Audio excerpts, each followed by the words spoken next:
어떤 사람이 인생을 비유하기를 사람들이 수많은 이 모래가 바닷가에서 조개 껍데기, 아주 좋은 조개 껍데기를 찾아서 계속 다니는 사람이라고 하는 거예요.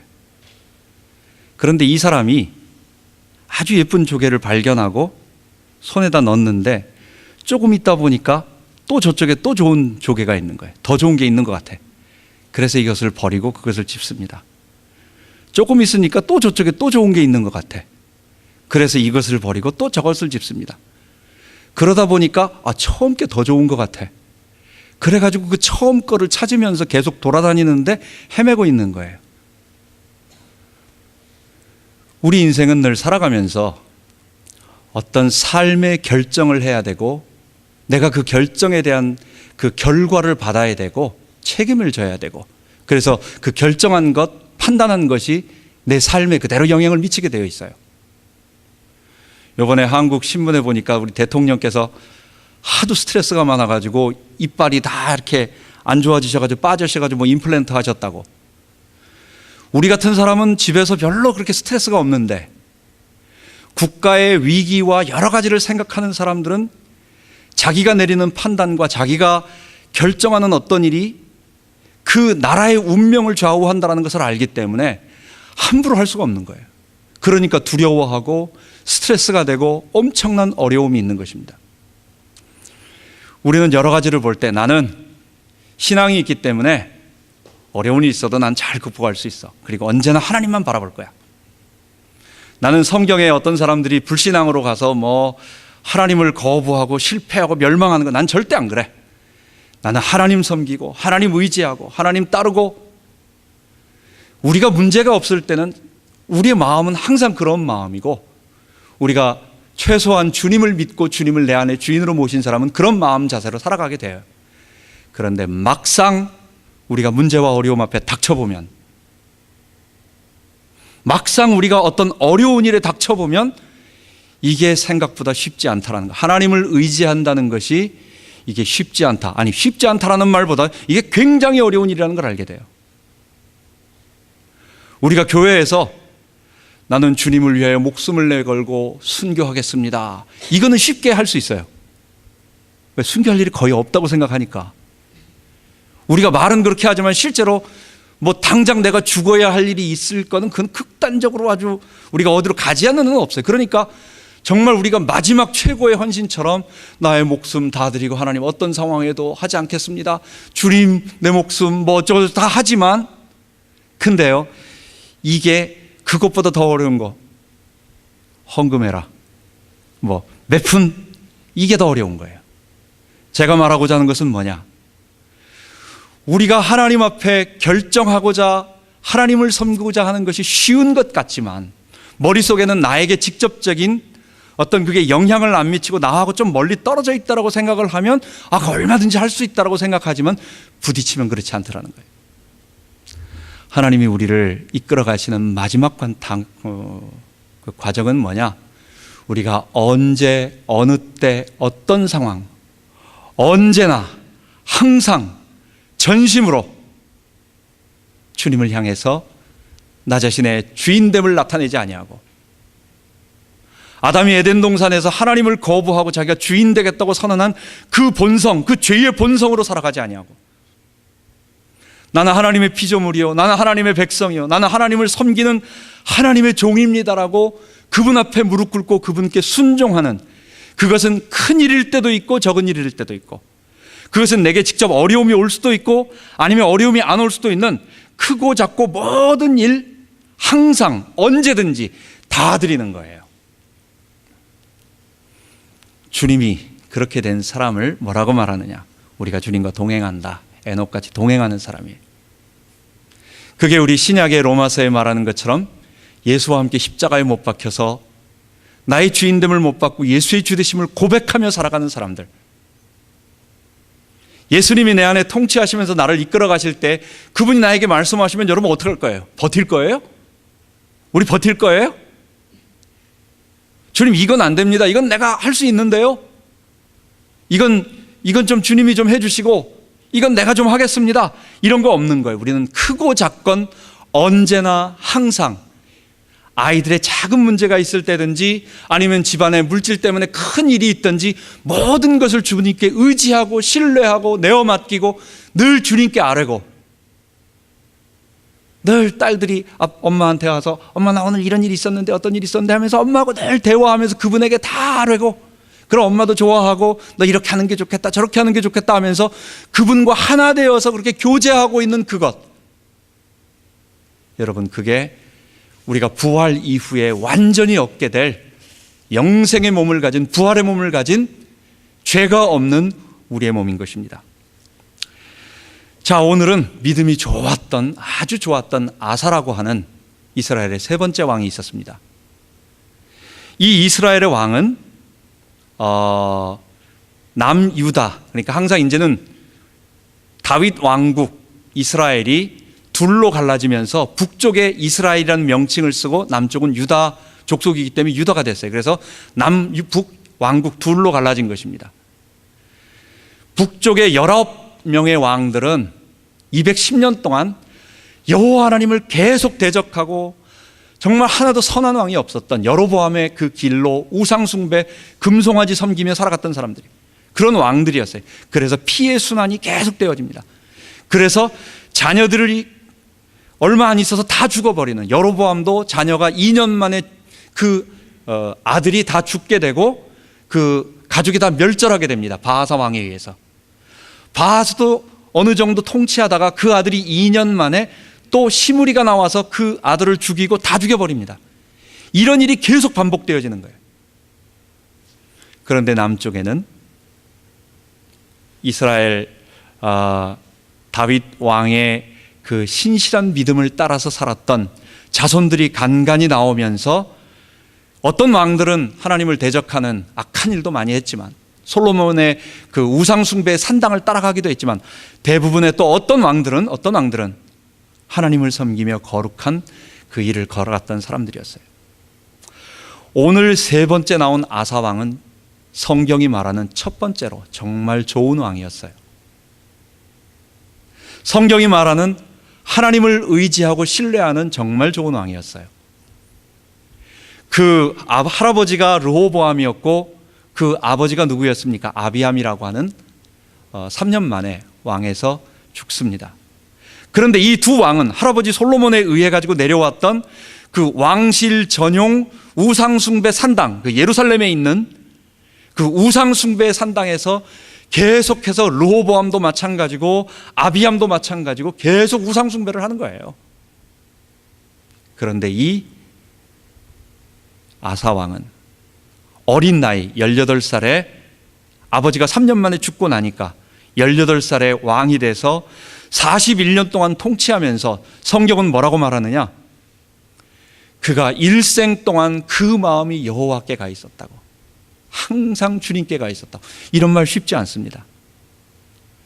성경이 우리가 오늘 읽은 부분은 좀 실수한 부분이고 잘못한 부분이지만, 그러나 다윗 왕도 실수가 있었는데요. 완전한 사람은 없는 것입니다. 그런데 이런 실수를 약간 만회할 수 있을 만큼 그의 일생을 성경 기자가 하나님이 평가하실 때는 뭐라고 말하느냐?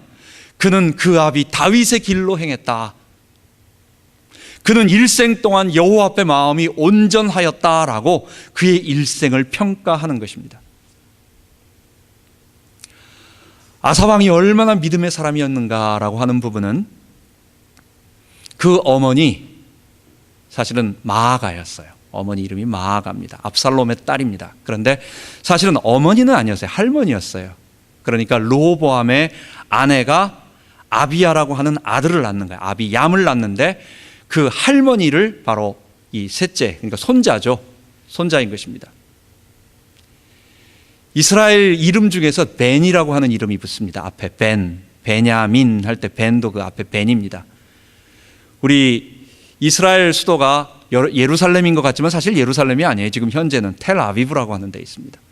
그 이스라엘 수도의 공항 이름이 뭐냐?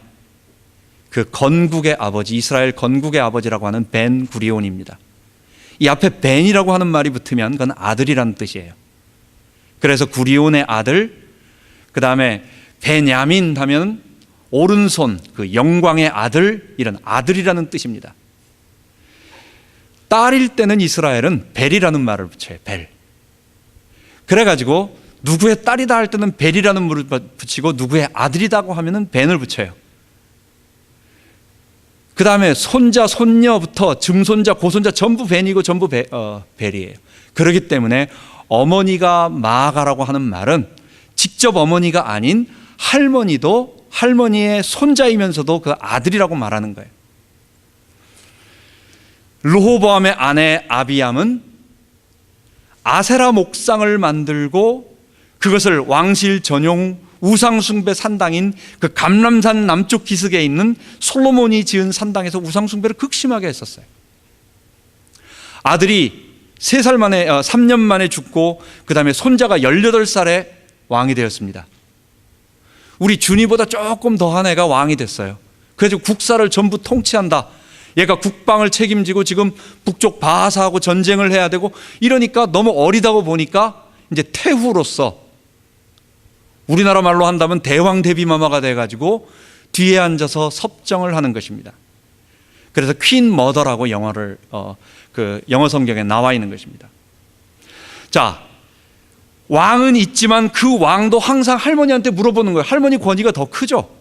할머니는 자기 아버지를 낳았고 아버지가 있는 걸 다 했고 그 이전에 르호보암 왕 그리고 솔로몬의 며느리 막 이런 식으로 나가니까 그 밑에 아사 왕은 꼼짝 못할 정도의 아주 어린 왕인데 이 태후가 아세라 목상을 만들고 극진하게 섬기기 시작하는 거예요. 원래 섬겼어요. 여러분 그럼 어떻게 되겠습니까? 이스라엘 백성 전체가 그것을 바라보면서 태후 마마가 잘 섬기도록 신하들이 좀 돌봐줄 것이고 행차할 때 도와줄 것이고 필요하다는 것 다 갖다 줄 것이고 그러니까 그 아세라 우상을 섬기는 사람이 많이 생기고 따라가는 거예요. 결국은 배후에 우상 숭배의 배후에는 누가 있었느냐? 황실에서 가장 힘이 있는 이 태후 마아가 르호보암의 아내요 아비암 아버지의 그 어머니요 자기의 할머니가 태후로 있으니까 이 18살짜리 이 얼마 안 되는 이 왕이 돼서 얼마나 여호와 하나님의 신앙에 올바랐던지 그 태후의 위를 폐해버리는 것입니다. 그리고 태후로서의 국정에 관여하지 못하도록 완전히 폐해버리고 그가 만든 아세라 우상을 가져다가 태운 다음에 완전히 불살라버리고 부숴버리는 것입니다. 이거는 보통 신앙 가지고는 되는 게 아니에요. 웬만하면 타협하고 뒤에서 어머니 할머니 잘 믿으시죠. 나는 저건 싫지만 할머니니까 어쩔 수 없어 하면서 넘어갈 텐데 이것은 하나님 섬기는 일에 큰 문제가 되는 거다. 온 이스라엘의 산당을 없애고 온 이스라엘 산 골짜기마다 있는 이 푸른 나무마다 있는 우상을 없애고 우리가 하나님을 섬겨야 된다. 그 정도로 아사가 좋은 하나님 앞에 거룩한 선한 양심의 거룩한 마음을 가진 사람이었습니다. 이 아사 왕이 이제 10년 동안 종교개혁 운동을 쫙 해나가면서 나라를 잘 이끌어가니까 20대 한 말 정도 됐어요. 그러니까 뭐 한 28, 10년 정도니까 28이니까 우리가 아직도 봐도 팔팔한 어린애죠, 사실은. 그죠? 아직은 뭐 장가도 못 가는 사람들도 있을 텐데, 그죠? 이렇게 젊은 사람이 국가를 잘 이끌어가고 있는데 이제 첫 번째 위기가 닥치게 됩니다. 그게 뭐냐면 저쪽 구수라고 하는 것은 우리 이디오피아인데 그게 이디오피아가 오늘날의 이디오피아 왕국 이전에 그 리디아 족속에서 나오는 어떤 한 부족이었다. 뭐 그것까지는 알 필요 없고 어쨌든 그 아프리카 쪽에서 올라오는 큰 군대가 100만 명 군대를 이끌고 여러분 100만 명입니다. 전차 300승 병거를 300대를 이끌고 말에 앞세워서 앞장 세워서 전차를 이끌고 100만 명이 진군에 올라옵니다. 이스라엘의 군대는 몇 명이었느냐? 그때는 솔로몬이 방패를 큰 방패, 작은 방패 그랬잖아요. 큰 방패는 뭐냐? 큰 방패를 왼손에 잡고 오른손에는 창을 드는 거예요. 그러니까 앞으로 돌격해 들어가면서 이렇게 창으로 찌르는 그게 이제 큰 방패를 잡는 사람입니다. 그 큰 방패를 잡은 사람이 30만 명이에요. 그리고 작은 방패를 가진 사람은 작은 방패를 가지고 손에 화살을 갖고 있어요. 활을 갖고 있어요. 그래서 활을 쏘는, 양손을 쓰고 그 다음에 방패로 맞고 다시 양손을 쓰고 하는, 그러니까 작은 방패를 가지고 활을 쏠 수 있는 사람은 28만입니다. 결국 2배 정도 되는 막강한 군대가 저 남쪽에서부터 이스라엘에 올라옵니다. 해안길을 따라서 이스라엘에 5개의 이 구름진 언덕이 있어요. 그래서 밑에서 2번째 언덕인 라기스 골짜기, 그 다음에 구브린 골짜기라고 하는 그 골짜기에 마레사라고 하는 지역에 진을 치고 거기서부터 올라오면 바로 뭐냐? 조금만 올라가면 헤브론 다음에 베들레헴, 그 다음에 예루살렘이에요. 그 길을 따라오면서 진치면서 그 입구에 딱 버티고 100만 군대가 진치게 된 거예요. 아사왕이 할 수 있는 일은 아무것도 없습니다. 아사왕은 얼마 안 되는 수를 가지고, 그들보다 얼마 안 되는 수를 가지고, 무기가 좋은 것도 아니고, 사실 그 당시에 겨우 이제 청동기 지나서 철기를 조금 가지고 있는 군대예요. 석기는 지났고 이미 아마 다윗 이전에도 청동기하고 어쩌면 일부에서는 돌멩이도 던졌을 수 있어요. 돌도 던지고, 여러분 사사시대에 맷돌로 위에서 던진 게 무기가 됐어요. 돌 던져가지고 무기가 된 거예요. 그러니까 무슨 오늘날 같이 아주 석궁이 있고 무슨 대포가 있고 무슨 공성퇴가 있고, 이건 다 저 중세시대에 우리 하도 영화를 많이 봐가지고 그런 생각이 떠오르는 거지, 그 당시에는 그냥 거의 육박전인 수준인 것입니다. 100만 명이 밀고 올라오는 그 상황 속에서 이스라엘 군대는 얼마 안 되는, 그의 절반밖에 안 되는 군대를 가지고 아사 왕이 기도하기 시작합니다.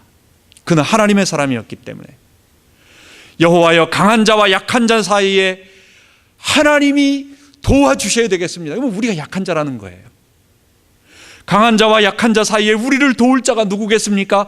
여호와 하나님, 우리가 주를 의지하오니 우리의 대적의 손으로부터 우리를 건져내 주옵소서. 여러분, 이런 믿음은요, 참 그가 정말 전심으로 하나님을 섬기는 사람이었기 때문에 가능한 거예요. 그게 어려운 일이 있다고 해서 잠깐 이렇게 되는 것이 아니라 평상시에 그가 하나님을 섬기며 의뢰하는 그런 사람이었기 때문에 그런 전쟁을 나가서 싸울 생각을 안 하고 먼저 기도를 하는 거예요. 하나님 앞에 아뢰는 거예요. 그리고 이 전쟁은 하나님께 있다라고 고백을 하는 거예요. 이길 수 없는 그 큰 싸움에 하나님께서 함께하여 주셔서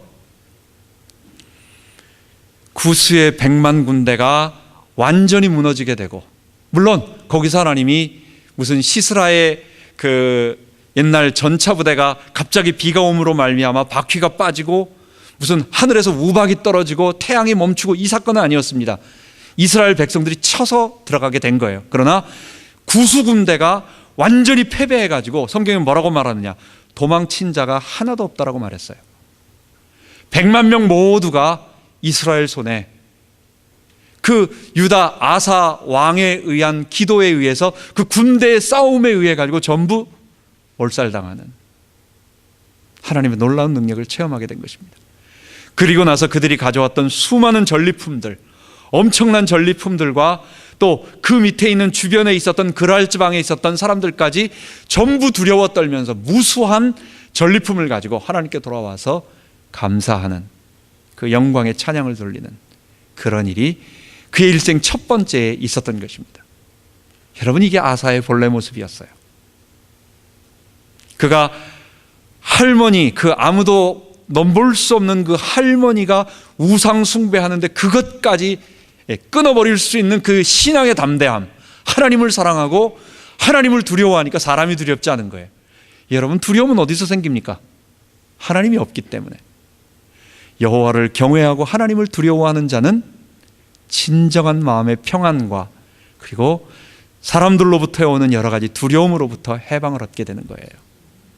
하나님이 우리의 왕이 되시니까, 하나님이 나의 통치자가 되어주시고 나의 왕이시고 나의 주인이 되어주시니까 아무도 두려울 수 없어요. 아무도 나를 두렵게 하지 못하는 거예요. 아사 왕은 정말로 믿음의 사람이었던 것입니다. 그러면서 하나님이 이제 이스라엘을 이제 남유다를 그렇게 해서 계속해서 아름답게 성장을 시켜가면서, 그러면 25년 동안 전쟁이 없었어요. 아사 왕은 돌아와서 종교 개혁을 계속 해나갑니다. 또 하나님께 수많은 제사를 드리고 여호와의 성전이 조금 더 증축할 것이 있어서 보수하고 낭실들도 보수하고 여러 가지 제물들을 다 하나님께 갖다 바치고 감사하며 예배를 드리고, 이 아사 왕이 너무 신앙이 좋으니까, 경건하니까, 하나님이 그와 함께 하시니까 북쪽에 있었던 신앙 좋은 사람들이 나라가 갈라져서 있지만 이제는 점점 남쪽의 유다 왕을 보면서 내려오기 시작하는 거예요. 그래서 자꾸 이탈자가 생겨. 북왕국과 남쪽 왕국이 무슨 오늘날 우리 DMZ 같이 이렇게 철책을 쳐놓고 한 사람도 움직이지 못하도록 만드는 게 아니잖아요. 왕들만 서로 얼굴 붉히고 있지 사실 밑에 사람들은 다 친구고 형제고 다 그런 거라고요, 다. 그래서 군인들이나 좀 가지 못하게 가지 마 막 이러면서 막는 거지, 하여간 다 왕래는 있었던 거예요. 그런데 이게 아사 왕에게 하나님께서 함께 하시는 것이 눈에 보이니까, 신앙이 점점 부흥운동이 일어나고 영적인 것이 일어나니까 북쪽에 있었던 이스라엘 10지파의 사람들이 자꾸만 아래로 내려오고 안 돌아오고, 그 이탈자가 생기니까 바하사 왕이 안 되겠다, 그래가지고 큰 전쟁을 일으키는 것입니다. 바하사 왕도 여로보암의 아들 나답을 죽이고 왕이 된 이 사람은 장군 출신이에요. 굉장한 군인이고 또 포악한 사람입니다. 그런데 이 사람이 전쟁 그것을 쓴 것은 뭐냐? 제가 지도를 갖고 왔는데, 이스라엘은 저렇게 크게 보면 좀 잘 안 보이지만은 이스라엘의 저 북쪽을 향하여 이스라엘은 길이 3개가 있습니다. 해안으로 올라가는 큰 길이 하나 있어요. 그걸 해안길이라고 말합니다. 그리고 중앙에는 산지가 있기 때문에 저게 높은, 태백산처럼 높지는 않지만 그래도 한 1000m 정도, 예루살렘이 784m, 그리고 헤브론이 1000m니까 거의 1000m, 700m, 800m 막 이런 그 산 등성이에요. 저기 산 가운데가 중앙 산지가 우뚝 올라가 있고, 그래서 그 중앙 산지로 길들이 있습니다. 저기 밑에 보면 제가 다 갖다 붙여놨는데, 부엘세바, 헤브론, 그 다음에 베들레헴, 예루살렘, 붙을 수 없어가지고 그 사이에는 있다 보여주겠습니다. 기브아와 그 다음에 오늘 보는 라마와 그 다음에 미스바와 베델, 세겜, 그 밑에 길갈, 이런 길들, 우리가 많이 들어봤던 길들, 그 지명들이잖아요. 저게 뭐냐? 이스라엘 족장들이 저 길을 따라서 왔다 갔다 한 거예요. 나머지는 그냥 산이기 때문에 길이 없어요. 저거는 고대로부터 3000년 전부터 조그마한 오솔길 같은 걸로 나 있어서, 그래서 저 도시들을 거쳐 가지고 가는 거예요. 그 도시들을. 그래서 아브라함이 저쪽 하란에서부터 넘어와서 세겜 중앙으로 들어와서 그 밑으로 쭉 내려오면서 오다 보니까 하나님이 세겜에 와서 여기가 너에게 준 땅이다. 그래서 좀 내려간 다음에 어디였어요? 한참 내려가서 베델과 아이 사이에서 여호와께 단을 쌓다라고 얘기를 하잖아요. 그리고 나서 한참 내려와서 헤브론으로 내려와서 막벨라 굴을 사게 되고 뭐 이렇게 되는 거예요. 그러다가 저 지방으로 내려가서 이제는 이삭이 샘을 파가지고 부엘세바, 거긴 좀 평지 같은데, 이스라엘의 길은 저렇게 4가지가 있어요. 요단 협곡의 길이 있고, 그 다음에는 또 다시 1000m 높은 고원의 산지에 왕의 대로라는 길이 있습니다. 북이스라엘의 10지파 사람들이 어디로 내려오겠어요? 그러니까 저 가운데 족장들이 옛날에 다니고 있었던 족장의 길이라고 우리가 말하고 있는 저 세겜에서부터 내려오고 있는 길갈, 또 실로, 그 베델, 미스바, 이쪽의 길을 따라 쭉 내려오는 거예요. 그래서 예루살렘에 가서 예배드리고 또 좋으니까 안 올라오고 뭐 이런 식의 자꾸 일들이 벌어지니까, 그 다음에 이 베델과 또 예루살렘 사이에 있는 저 라마라고 하는 곳, 저 거리가 5마일입니다. 저게 먼 거리가 아니에요. 예루살렘에서부터 산길로서 저기 라마까지는 반드시 저기를 거쳐서 가는 도시인데, 저희 집에서 에난데일 나가면 5마일 돼요. 차 타고 찍어보면 5마일 된다고요. 그러니까 그렇게 먼 거리가 아니에요. 걸어서 기브아까지 그 글들에 보면은 지금 현재 걸어서 천천히 걸어가지고 1시간 정도면 저 기브아까지 가고 라마는 한 3km밖에 안 되니까 거기서 한 2, 30분 가면은 라마까지 가는, 걸어서 1시간 반 정도면 충분히 가는 거리. 여러분, 그 정도밖에 안 되는 거리예요.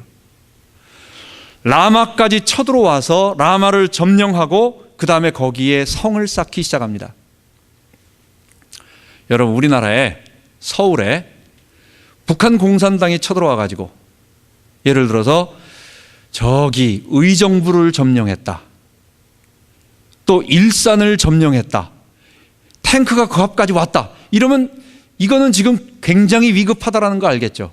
이거는 턱 밑에까지 이게 뭐가 온 거예요. 지금 저 라마 불과 5마일밖에 안 떨어진 곳에 저게 베냐민 지파의 땅으로 이스라엘 그 남유다의 땅이고 저 위에 한참 베델까지 저 위에까지 올라갔는데 다 점령하고 내려와 가지고 베델에 딱 진을 치고 거기를 안 뺏기겠다고, 공격해도 안 뺏기겠다고 요새화하기 위해서 수많은 건축 자재를 가지고 와서 전쟁 준비를 하는 거예요. 그래서 벽을 두껍게 쌓아 가지고 거기를 막는 거예요.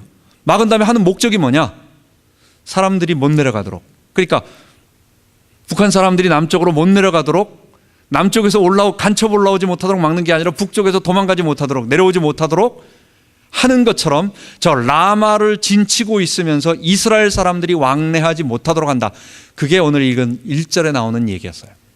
첫 번째 목적이, 바하사의 목적은 그것이고, 그 위치가 라마라고 하는 것이 예루살렘의 바로 턱 밑에였기 때문에 이스라엘은 굉장히 위급한 상황이 된 것입니다. 이런 상황 속에서 아사 왕이 뜻밖의 결정을 하게 되는 것입니다.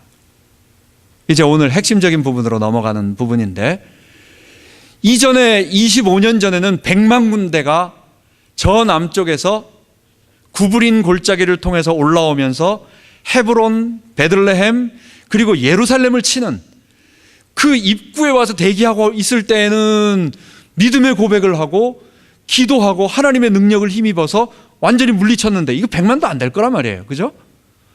그렇게 많지 않은 군대가 지금 라마를 점령하고 성을 쌓고 결국은 전쟁 준비하는 거예요. 자기 예루살렘 치겠다는 거죠. 그래서 바하사 왕국을 만들겠다는 거예요. 그렇게 쳐들어오니까 갑자기 너무 다급해진 나머지 이 사람이 전혀 믿음이 없는 결정을 하게 된 거예요. 그게 뭐냐? 저 북쪽에 있는 아람, 요즘 IS잖아요. 뭐 IS라고 하는 것이 이제 뒤에 시리아에 있는 IS가 이제 시리아에 위치하고 있는 IS라는 그런 얘기인데, 그것처럼 그 시리아가 바로 아람이에요.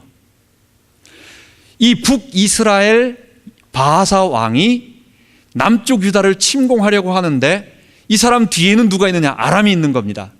그러니까 딱 자기가 밑으로 내려가면 뒤에서 자기를 칠 수가 있다고요. 군대가, 아람 군대가 쳐들어올 수 있어요. 그러니까 약조를 맺은 거예요. 동맹을 맺었어요. 우리가 많은 돈을 주고 우리하고 좋은 평화 조약을 맺자. 그래서 우리가 곡물도 주고 서로 교역을 하자.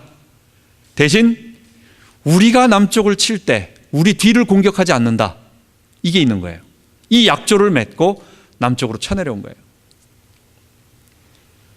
너무 위급한 아사 왕은 북쪽 이스라엘 바하사 왕이 쳐들어왔을 때에 다급한 나머지 하나님께 기도하지 아니하고 자기 머리로 할 수 있는 최선의 방법을 하나 찾아냅니다.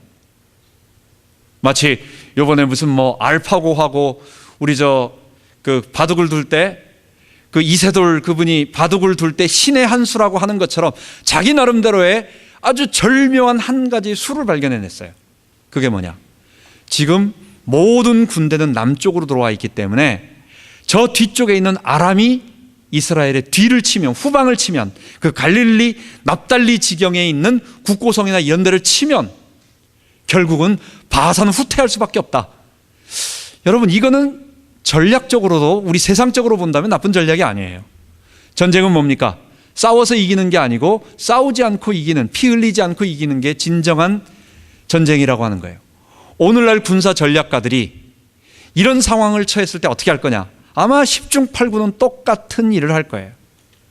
저쪽 뒤에 있는 아람 군대를 일으켜서 이스라엘 배후를 치게 만들므로 말미암아 이스라엘이 그 전쟁을 하지 못하고 돌아가도록 만드는 그 일을 한 것입니다. 내가 완전히 저를 제압할 수 없다면, 그래서 싸우지 않고 이스라엘이 이제 도망가도록 만든 거예요.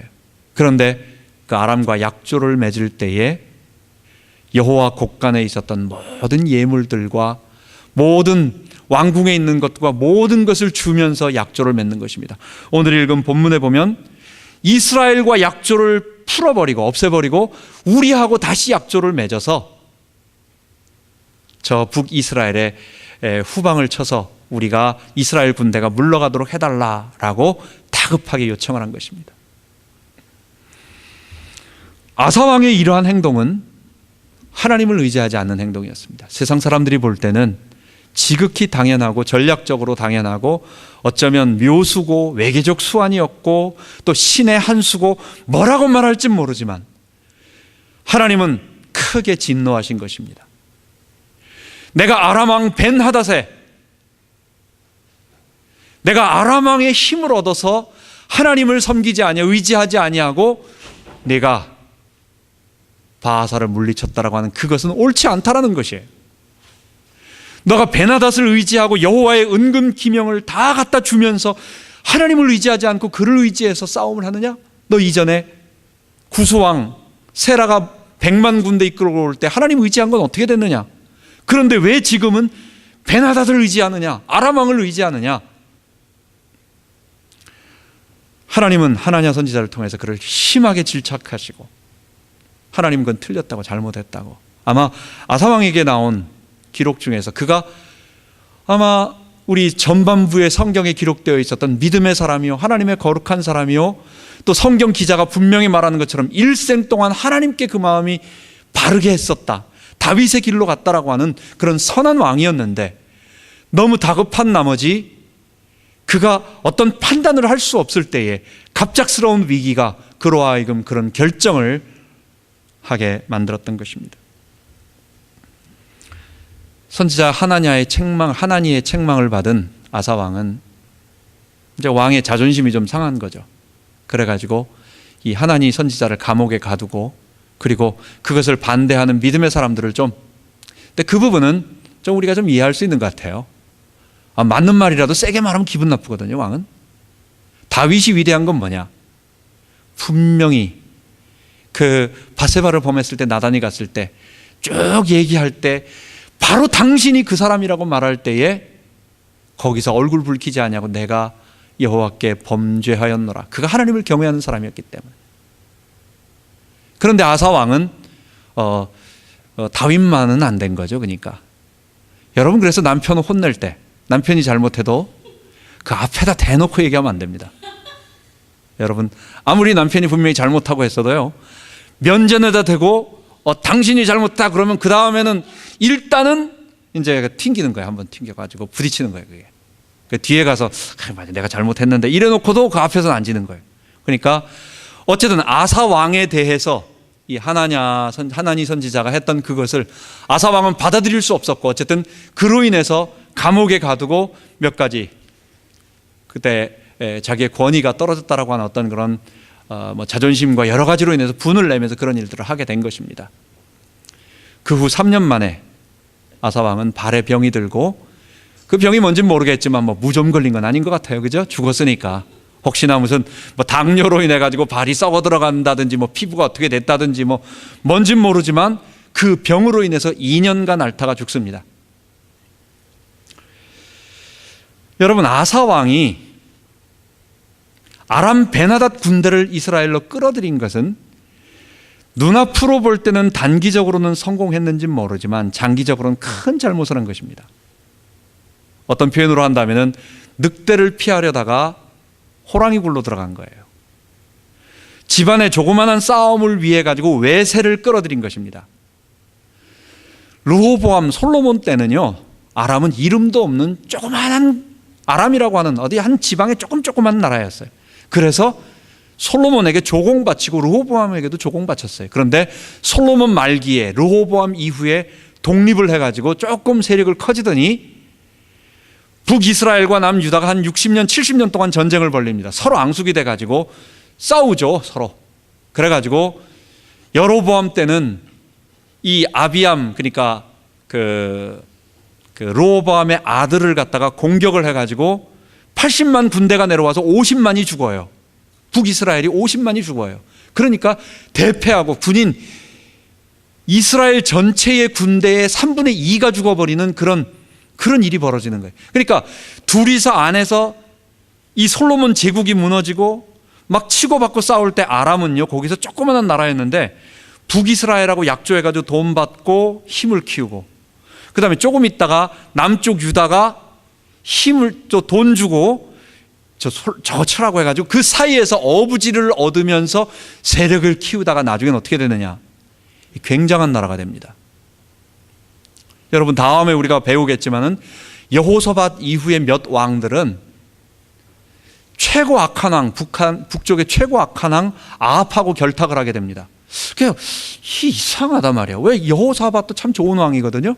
괜찮은 왕인데 천하에 그저 이세벨, 그 바알 숭배의 이세벨을 드린 그 아합하고 결탁을 해가지고 같이 맨날 이렇게 딸도 주고 이러면서 서로 동맹을 맺는단 말이에요. 그래서 이상하다. 그게 다 이 아람 때문이에요. 아람이 이스라엘을 공격하니까 북쪽과 남쪽이 생존하기 위해서 둘이 힘을 합해서 대항할 수밖에 없는 거예요. 그걸 누가 만들었느냐? 분열왕국 시대에 이 아사왕만 만든 건 아니지만 아사왕이 저건 내가 아직은 컨트롤할 수 있어 라고 생각하면서 늑대를 피하기 위하여 호랑이를 불러들이는 그런 일을 함으로 그 이후에 아람으로 인하여 굉장한 어려움을 당하게 된 것입니다. 오늘 말씀을 우리들에게 정리해 보도록 하겠습니다. 그래서 제가 제목을 내 방법이 하나님의 방법보다 좋아 보일 때라고 제가 말씀을 정해 보았습니다. 우리가 나이가 들고 경험이 있을 때 그때 조심해야 되는 거예요. 우리가 여러 가지 경험도 하고 나이가 있을 때에는 많은 것들을 체험하기 때문에 어떤 일을 딱 접하게 되면 그냥 이건 이렇게 하면 되겠다, 저건 저렇게 하면 되겠다라고 하는 것이 머릿속의 계산으로 본능적으로 딱딱딱 떠오르는 거예요. 그래서 이건 내가 할만해, 이건 할 수 있어, 그럼 하나님 의지하지 않고 이건 조금 안 될 것 같은데 그럼 이건 하나님 해야 되겠다, 이건 하나님께 맡겨야 되겠다, 아니면 요거는 쉬우니까 하나님께, 요거는 내가 해가지고 또 뭘 얻어낼 수 있으니까 요건 내가, 하여간 그게 본능적으로 순간적으로 그게 딱 답이 나와요. 결정이 이게 순식간에 나오기 때문에 우리가 하나님께 맡긴다고 해도 그건 이미 계산이 끝나가지고 그게 더 낫기 때문에 그 하나님의 방법을, 하나님이라고 하는 것을 의지하는 것을 내 방법으로 결정하는 것입니다. 여러분, 아사와 36년입니다. 구소왕하고 전쟁이 일어날 때는 처음 18살, 그 다음에 10년 후니까 28살, 아직 잘 모르는 젊은이였어요. 그때는 그가 경험이 없기 때문에, 백성들을 아직도 확 끌 만한 리더십이 아직 없었기 때문에, 사람들로부터 아직 칭송이 없기 때문에, 그리고 그의 말이 어쩌면 영적인 권위가 아직은 사람들로부터 검증 안 됐기 때문에 그가 절박하게 하나님을 부르짖었는지도 몰라. 도울 힘이 정말 하나님밖에 없으니까 자기는, 그러니까 그렇게 됐는지 몰라요. 그런데 10년 한번 크게 이겨가지고 백성들로부터 모든 칭찬과 리더십을 딱 세웠어요. 그 위에 일사천리로 25년 동안 나라를 부강하게 만듭니다. 그리고 사람들로부터 다 존경을 받고, 이제는 나도 정치적으로 좀 할 수 있어, 사람들을 다 끌 수 있어, 사람들이 내 말에 잘 듣고 내 말이 잘 먹혀, 이런 경험과 그 다음에 안심함과 그 다음에 자기의 경륜과 또 뭐 작은 여기저기서 국지전으로 누가 공격해와도 그 정도는 아무것도 아니야 라고 하는 정치적인 어떤 군사적인 힘에 대한 것을 체험하고 나니까, 여러분, 그게 아사와 36년이라고 하는 말 속에 들어있는 것입니다. 아사왕이 이렇게 나쁜 사람이 아니에요. 아사왕이 비록 이렇게 우리 오늘 읽은 본문은 좀 실수한 것은 있지만, 성경은 아까 뭐라고 말했다고요? 일생 동안 여호와 앞에 그 중심이 바랐다고. 그가 하나님 앞에서 다윗의 길로 행한 선한 소중한 왕이었다라고 얘기하는 것입니다. 그런데 그가 36년 동안 하나님이 주신 평안과 그의 경험과 경륜이 있으니까 문제가 닥치니까 갑자기 위기를 만나니까 그가 하나님 의지하는 것보다는 순간적인 자기 방법이 떠오른다는 거죠. 그리고 그것을 선택했고 그리고 그것을 실행했고, 왜냐? 라마 불과 얼마 안 되는 곳에, 에난데일 정도 되는 곳에 아주 큰 군대가 완전히 진을 치고 턱 밑에 비수처럼 되고 기다리고 있단 말이에요. 그러니까 다급한 나머지 그런 결정을 하게 된 것입니다. 25년간의 평화가 어쩌면 25년간의 평화가 그로 하여금 하나님을 의지하는 것보다도 아람을 의지하게 만들었는지도 모르겠어요. 신앙의 영적 긴장이 풀어진 것 때문인지도 모르겠습니다. 제가 다시 말씀드리지만은 구수왕 100만, 10년, 25년 전에 구수 군대 100만 명하고 그 다음에 25년 후에 북이스라엘 군대하고의 이 싸움은 현실적으로 볼 때 남쪽 애굽에서 올라온 군대는 이스라엘이 유다 아사 왕이 직접 싸웠어야 됐어요. 사실은 방법이 없는 거예요. 바로 지난 시간에 우리 애굽 왕 시삭이 르호보암 왕이 되자마자 군대를 이끌고 와서 이스라엘을 다 초토화시키고 돌아갔다는 걸 배웠어요. 예루살렘 성전에 있는 기물과 왕궁에 있는 모든 것들을 다, 금방패 500개까지 다 뺏기고, 성경에는 그 이후에 별 얘기가 없지만 사실은 역사에 보면은 거기서 그렇게 그치지 않고 이스라엘로 또 올라갔어요. 그래서 세겜을 치고 무깃도를 거쳐가지고 뺑 둘러서 거기 있는 걸 다 점령하고 다 쓸어가지고 내려가요. 그 무깃도에서 이 시삭이, 이 시삭 애굽 역사에는 쇼생크 탈출 있죠. 발음이 쇼생크라고 하기도 해요. 그 쇼생크 1세라고 얘기를 합니다. 그 왕이 이스라엘을 점령해서 이 많은 보화를 탈취했다라고 하는 비석이 발견되고 그런 것들이 무깃도에서 발견이 됐어요. 그런 것처럼 시삭은, 이건 호랑이기 때문에 엄밀하게 말한다면 아사가 처음부터 도움을 생각을 못하는 거예요. 이거는 호랑이요, 이거는 불어들일 수 없는 큰 적대 세력이기 때문에 그 남쪽에서 들어왔을 때 애굽 보고 저 구수를 쳐달라고는 말 못하는 거예요 지금. 그러니까 죽으나 사나 자기가 막아야 할 상황이에요. 정말 도울 힘이 하나도 없는, 현실적으로. 그러니까 하나님 의지할 수밖에 없었어요. 자기가 싸워야 되니까. 그러니까 하나님 도와주세요, 절벽에 매달린 심정으로 하나님을 정말로 의지할 수밖에 없는 상황이 그렇게 된 거고, 또 그때는 정말 믿음의 사람이었고. 그런데 아까 말한 것처럼 아람 상황은 또 달라요. 아람은 얼마 전까지만 해도 작은 나라요. 자기가 그렇게 자기를 갖다가 공격할, 그건 먼 훗날 얘기니까, 자기가 볼 때는 아직은 모르니까, 불과 얼마 안 되는 나라고 우리하고 비등하고 별거 아니니까 적대 세력이 아니고, 또 솔로몬에게 조공바쳤던 나라니까 저거하고 잘 조화를 맺어가지고 하면 되겠다, 이 생각이 드니까 자기 방법이 더 오는 거예요. 그러니까 사람은 뭐냐, 내가 조금이라도 기댈 언덕이 있으면 하나님 의지 안 한다는 거예요. 그게 죄의 본성이라는 거예요. 이거는 어떻게 그 아사왕이 그 모양이 됐지라고 아사왕을 지금 탓할 게 아니라 이게 우리의 모습이라는 거예요. 그래서 제가 마지막으로 썼습니다. 우리 따라 한번 합니다. 아사왕은 나보다 100배 낫다. 다시 한번 합니다. 100배 낫다. 우리가 지금 아사왕 어떻게 저렇게 됐지?